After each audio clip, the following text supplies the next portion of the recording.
In recent days, Britain has experienced heightened tension. The country witnessed one of the worst outbreaks of violent clashes between anti-immigrant demonstrators and counter-protesters. The trigger for these clashes was the murder of 3 young girls in northwest England.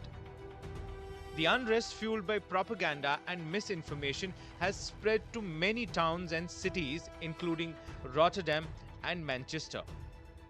Despite that, those right-wing thugs who had already informed their millions of followers that the suspect was Muslim, they have not deleted their tweets. Now, the Prime Minister has since then addressed the nation twice, which in itself is quite unprecedented. But what he's not done is to take strictest of actions against these individuals who have been involved in spreading the fake news, or even take actions against Twitter. This is not a protest that has got out of hand. It is a group of individuals who are absolutely bent on violence. False claims that the knife attacker was a Muslim immigrant incited anger among far-right supporters.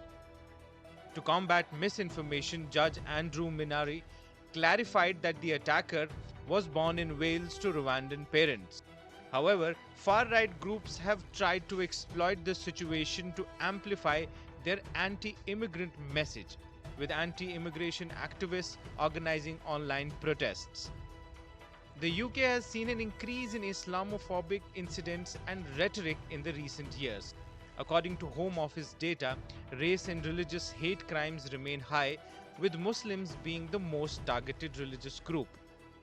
I think we have to be really, really careful with this sort of branding of fake news and misinformation, because we're seeing in the UK in mainstream media, so the main media outlets, your BBCs, your Skys, ITVs, these outlets are not trusted in the UK. They have some of the lowest rating in terms of trust across the whole of Europe, across the world. People do not trust mainstream media in this country anymore.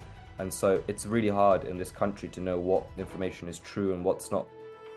Tommy Robinson has emerged as one of the key figures behind these protests. He has been a former leader of the English Defence League and has had a history of legal issues. He continues to aggressively influence far-right activism, particularly against Muslim immigrants in the United Kingdom.